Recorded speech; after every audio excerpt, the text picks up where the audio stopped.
If you thought that there was no way that things could get worse for Donald Trump, we could see another scandal, that more chaos could arise in this current moment of devastation and humiliation for him, you would be wrong.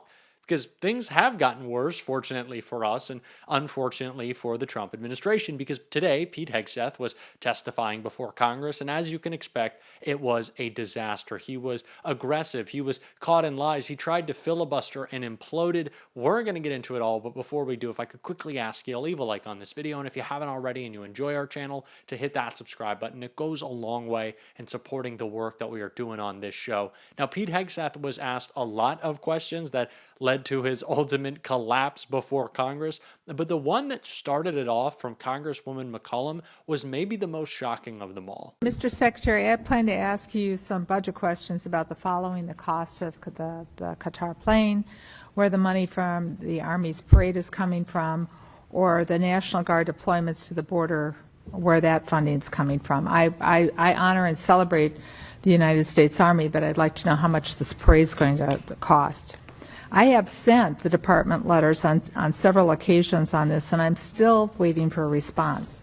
But then something else happened this weekend, and it needs to be addressed, and that is the President's premature and escalatory decision to deploy not only the National Guard troops to Los Angeles, but active duty Marines as well. Mr. Secretary, we're both from Minnesota. I was in the Twin Cities during the riots that followed the murder of George Floyd. Tens of thousands of protesters took to the streets for days. Governor Walz made the decision to call up the Minnesota National Guard. At no point did we need the citizens of Minnesota request that the Marines be deployed. Our state and local law enforcement, along with our National Guard, who have worked on crowd control, they were more than enough. They were more than capable of handling this situation. History has proven that law enforcement and the National Guard are more than capable of handling situations more volatile than what happened this weekend. We all see the continuous loops on TV, but this looks nothing like the George Floyd protests or the Rodney King riots in Los Angeles in 1992. Mr. Secretary, this is a deeply unfair position to put our Marines in. Their service should be honored. It should not be exploited. The President has issued an executive order and talked about deploying troops across the country. Los Angeles County has 17,000 law enforcement personnel, and the state of California has 24,000 National Guard troops. So that's why the Los Angeles Chief Police to say, and I quote, "The possible arrival of federal military forces in Los Angeles is absent a clear coordination, presents a significant logistical operational challenge for those of us who are charged with safeguarding the city," the end of his quote. As I mentioned before, in Minnesota, we train for those things together. So there's no need for the Marines to be deployed. So here are my budget questions, though. What is the current cost for what is taking place in California, and how is it going to affect this budget or the budget we're currently serving under? How much are these deployments going to cost for both the Marines and the National Guard?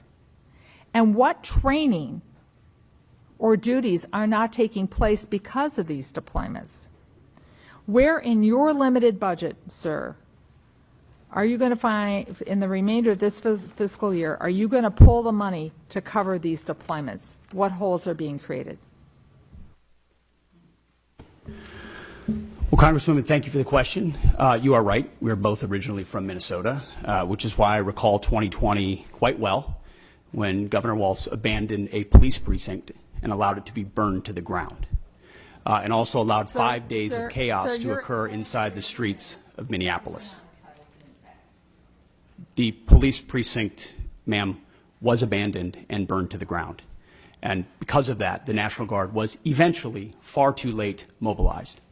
And President Trump recognizes a situation like that, improperly handled by a governor, like it was by Governor Walz, if it gets out of control, is a bad situation for the citizens of any location.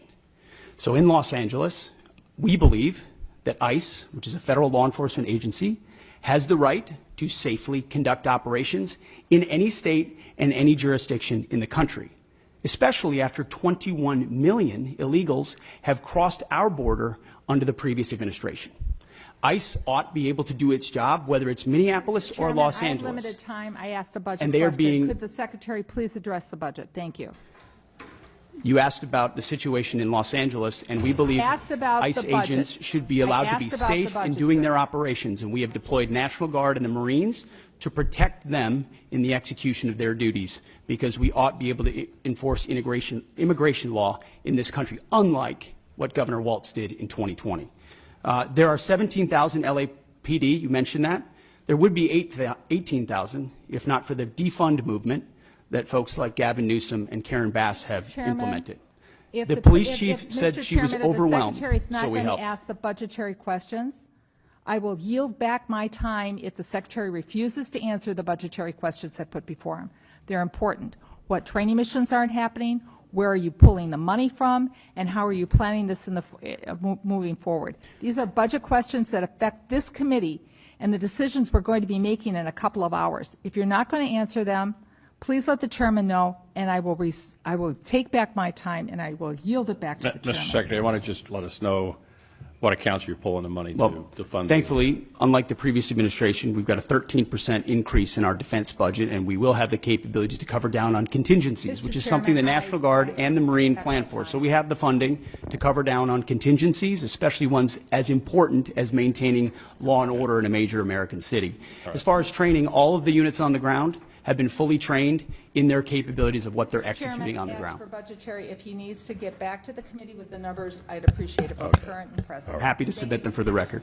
Clearly just an out-of-control individual. Pete Hegseth is melting down before our eyes, and I don't think that comes as a surprise to anyone. This is an unstable individual who should have never been confirmed. It is crazy that Pete Hegseth is still Secretary of Defense, considering recent reporting we've read about how even Donald Trump has soured on him. But clearly, understanding that is the case, he is trying to go even farther in kissing up to Trump. And it is the reason why he has been so aggressive in supporting his assault on peaceful protesters in LA. And Congressman Aguilar asked Pete Hegseth about that, and the answers were pretty shocking.